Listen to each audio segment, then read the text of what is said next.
여러분 안녕하십니까? 이충원입니다. 오늘은 아세안 플러스 3 거시경제조사기구 AMR로 2025-2026년 역내 지역경제 전망을 발표했는데 올해 경제 성장률은 아세안 전체 4.2%, 내년 4.1%로 전망을 했고 우리나라 경제 성장률을 올해 1.6, 내년 1.9%로 전망을 했습니다.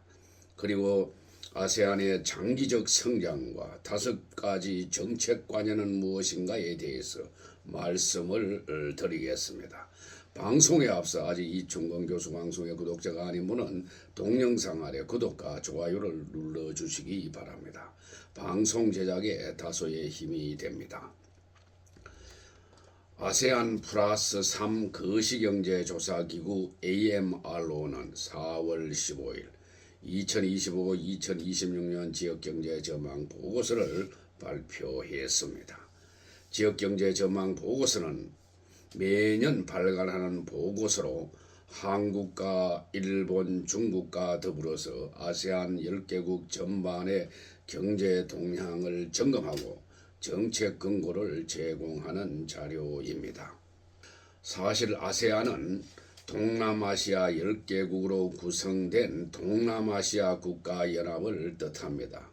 회원국은 브루나이, 캄보디아, 인도네시아, 라오스, 말레이시아, 미얀마, 필리핀, 싱가포르, 태국, 베트남 등입니다. 플러스 3국가는 한국, 일본, 중국입니다. 올해 전망 보고서는 3개의 장으로 구성되어 있는데 1장에서는 미국 무역 정책의 잠재적 영향을 포함하여 이 역내 지역의 단기 경제 전망과 주요 위험 요인을 제시했습니다. 2장에서는 팬데믹 이후의 인플레이션 역학과 그 정책적 함의를 분석하였고 3장에서는 이 지역의 장기 성장 잠재력 감소의 이면에 있는 구조적 요인을 검토하고 지역 전반에 걸쳐 지속 가능한 경제 발전을 활성화하기 위한 5가지 전략적 정책 우선순위를 설명했습니다. 아세안 플러스 3은 2024년 급변하는 글로벌 환경에도 불구하고 탄력적인 성과를 거두었다. 국내 수요는 건조한 상태를 유지했고 인플레이션은 지역 전반에 걸쳐 완화되었으며 반도체와 AI 인프라를 포함한 핵심 부문에 대한 투자가 계속 유입되었다고 보았습니다. 건조한 무역과 지역 관광업의 회복은 성장에 추가적인 추진력을 더했다고 했습니다. 이 역내 지역은 전례 없는 글로벌 관세 인상으로 인한 심각한 역풍에 직면해 있으며 이로 인해서 이례적으로 광범위한 결과가 발생할 수 있다고 보았습니다. 그럼에도 불구하고 아세안 플러스 3는 내수 다각화된 수출 시장, 리스크 관리를 위한 정책 공간에 힘입어서 성장이 점점 더 주도되면서 회복력을 발휘할 수 있는 위치에 있다고 설명을 했습니다. AMR로 즉 아세안 플러스 3 지역은 견고한 국내 소비 투자와 함께 반도체, 관광산업 등 대외 수요 개선에 힘입어서 올해 4.2%, 내년 4.1% 성장하며 4%대의 안정적 성장세를 지속할 것으로 전망했습니다. 우리나라의 경우는 2025년 올해 1.6, 내년 1.9% 성장을 예상했습니다. 한편 2025년 올해 역내 인플레이션은 1.7%로 전망을 했고 우리나라도 이와 유사한 1.9% 상승을 전망했습니다. 주요국 성장률을 보면은 아세안 플러스 3 전체 국가는 올해 4.2, 내년 4.1%로 전망을 했고 인플레이션은 올해와 내년 모두 1.7%로 전망을 했습니다. 국가별 성장률을 보면은 중국은 올해 4.8, 내년 4.7%로 전망을 했고 일본은 올해 1.3, 내년 1.0%로 전망을 했습니다.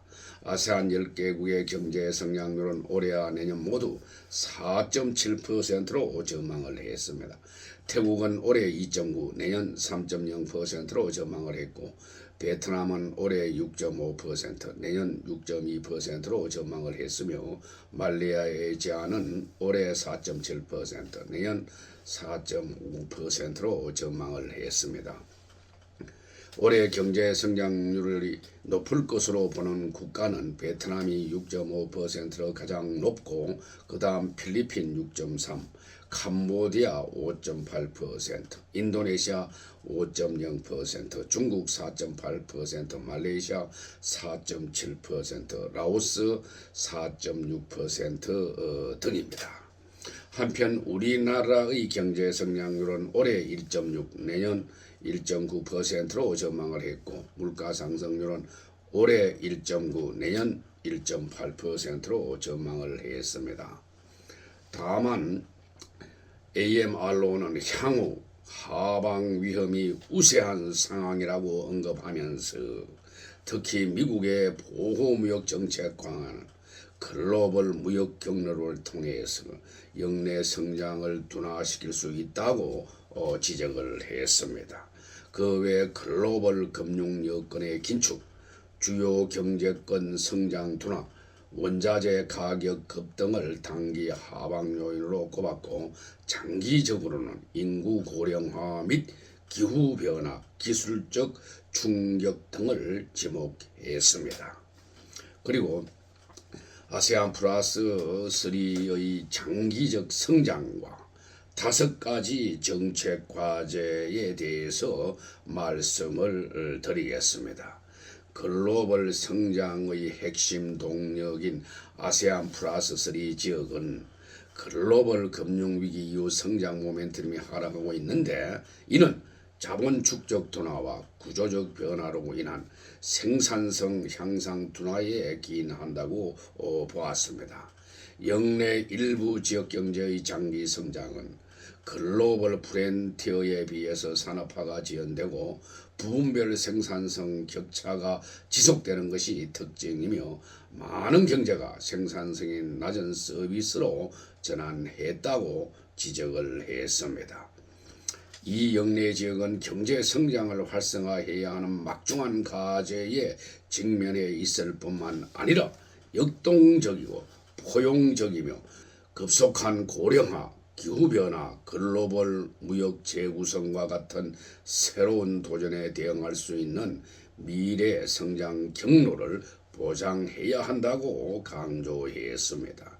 5가지 정책 과제는 이 지역의 정책 기반자들이 미래를 위한 새로운 성장 경로를 마련하는데 지침이 될 수 있다고 했습니다. 5가지 정책 과제는 다음과 같습니다. 첫째, 기존 제조 역량 업그레이드. 둘째, 높은 기술과 양질의 서비스를 우선시해야 한다. 셋째, 생산성 향상 인프라에 대한 투자 격차 해소. 넷째, 혁신을 촉진하고 기술을 활용한다. 다섯째, 국가 역량 강화 등입니다.